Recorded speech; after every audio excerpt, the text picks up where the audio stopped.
لو جينا تاني لبرنامج الهاب،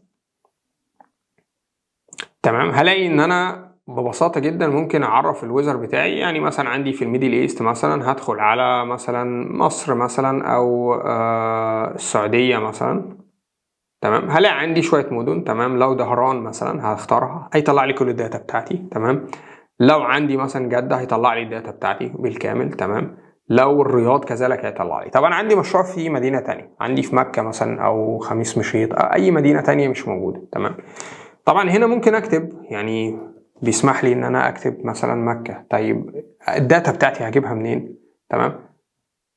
هدخل على موقع اسمه اشري ميتيو، تمام. بدخل هنا على ده موقع طبعا، تمام. ده الريفرنس بتاعه ashrimeteo.info، تمام. بدخل على الستيشنز مثلا السعودية مثلا في آسيا، فهدخل على آسيا وببدأ أدور على الدولة بتاعتي. مثلا عندي طبعا كل الدول اللي موجودة في آسيا، تمام. مثلا موجود هنا الإمارات اهي، مثلا فيها كل المدن اللي ممكن تكون موجودة في الإمارات.